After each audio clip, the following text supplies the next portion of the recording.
will go up against C9. The winner will still stand a chance of making it to the World's quarter-final stage, and the loser will end up going home. And it wouldn't be unreasonable to assume that he passed towards bot, simply because that's where he has his prio.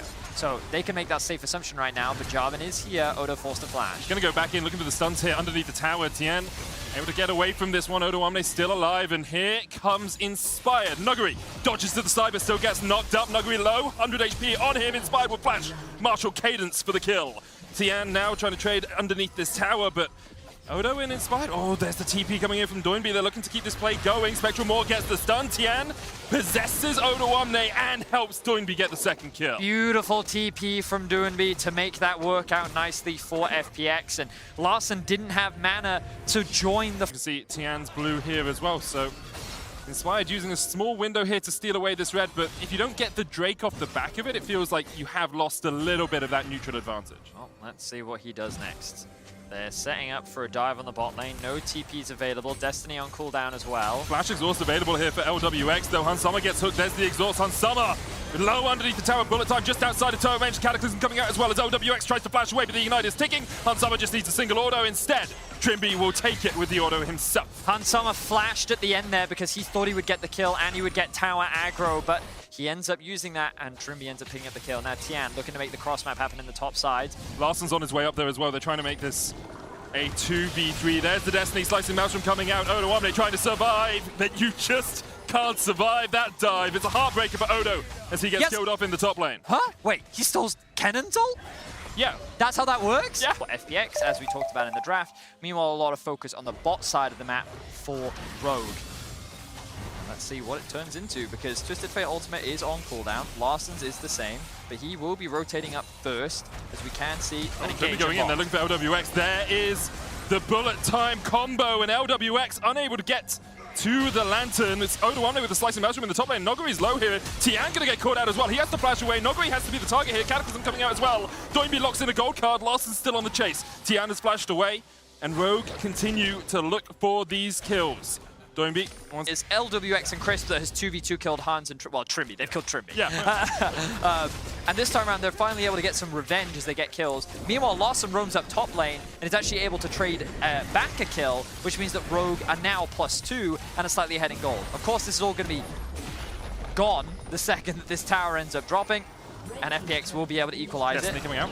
Odo Omne there. Spectral Maw for the stun. Odo able to dodge to the side just in time. If that Spectral Maw had connected, so would have the shot blast, and that would have been a very dead cannon. Riftail's going to get another charge in here, but with Inspired, should go down before they can actually take the tower. FPX investing a lot into trying to take this tower. Gold card locked once again. There's no minions there, and FPX will get that extra 600 gold.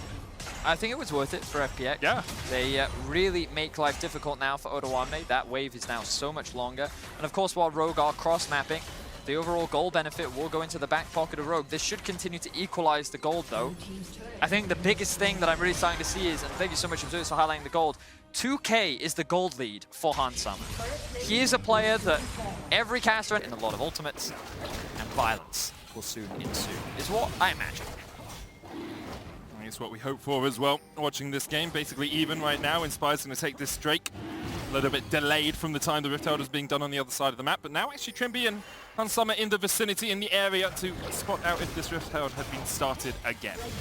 First items across the board. Gale Force for both the AD carries, Everfrost for both the mid laners. And the first discrepancy we see is in that jungle. Gore Drinker to a Divine Sundra as FPX look to push in this bottom lane. Tien and Nuguri have been by each other's sides the entire game long. Yes, and it's just what they've been doing. They've been looking for these towers. They've been looking to crack through the defenses of Rogue, and they continue to chip away at that bot lane tier 1. Rogue will get the Rift Herald after getting the Infernal as well, though, so that's 2 neutrals over to them, and Larssen should just retreat from this situation. Twisted Fate Ultimate going to be used top lane.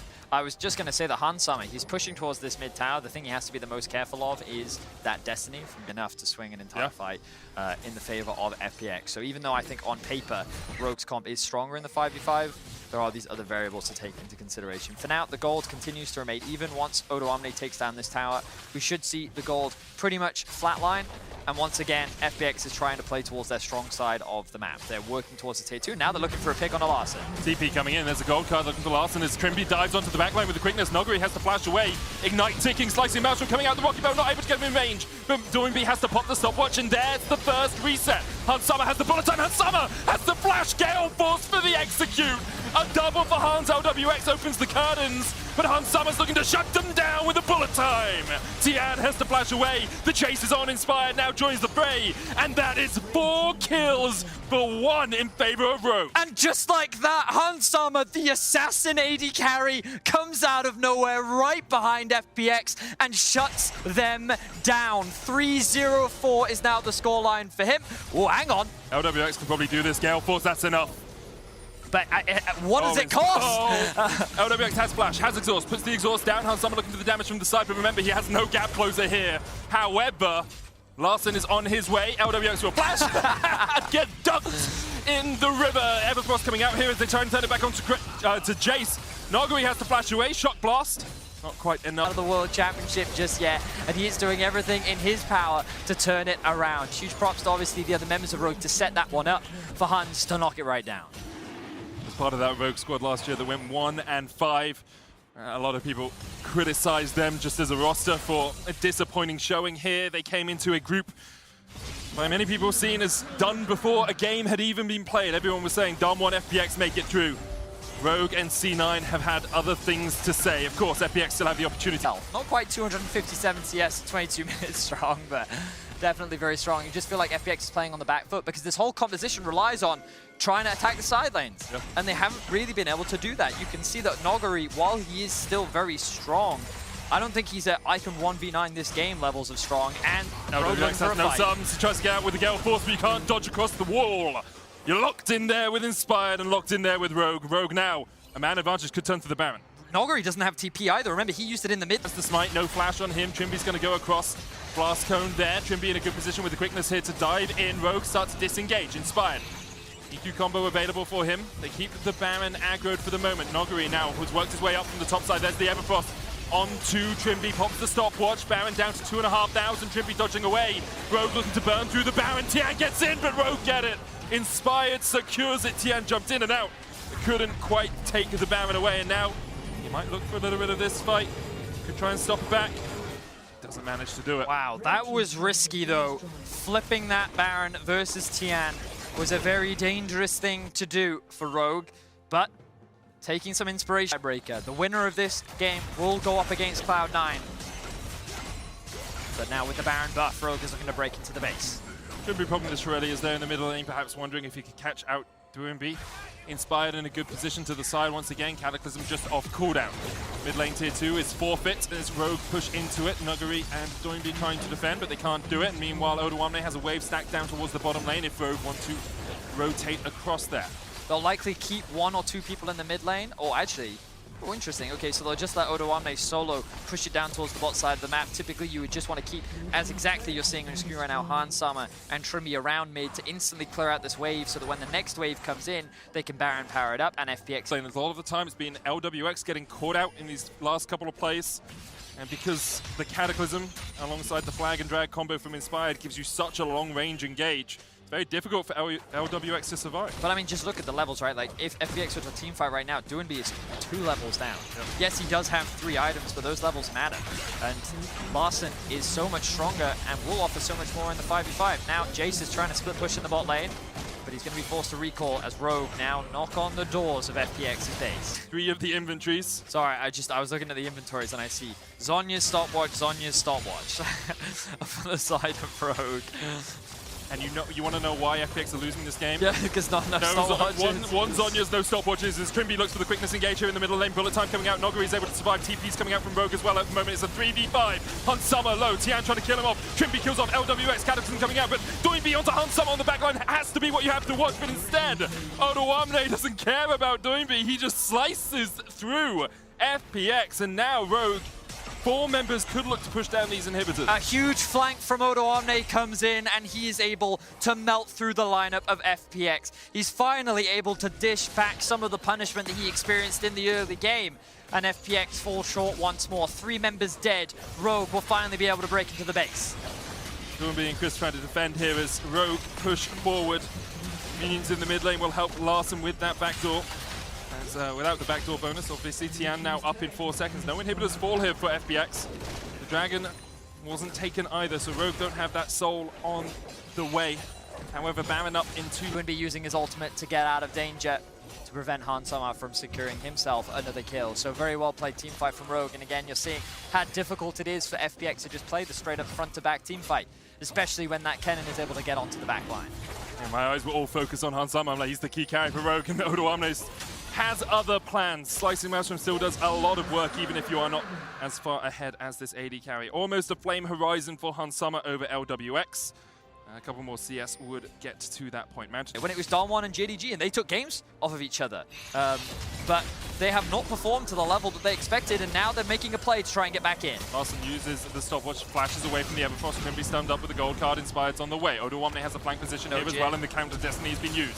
Can be going in, looking for Doinb, quickness used, and there's Cataclysm onto Noguri on the backline. And meanwhile, Noguri just can't do anything, locked up in place. Rogue able to find 2 more kills. And that Baron looking very juicy 20 seconds away. It certainly is best.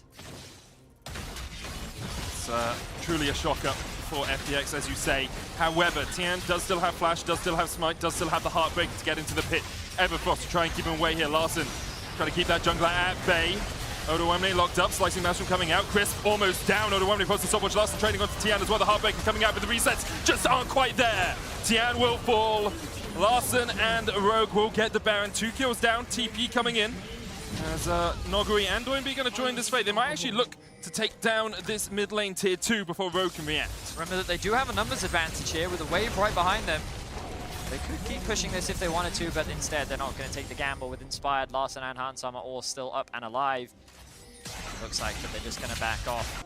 In this game, Inspired looking for that position to get in. Oracle's pop to clear out this ward. Gold card locked for Doinb, but he's going to be able to find his mark yet. Hansama, no cleanse on him. Well, no QSS has the cleanse.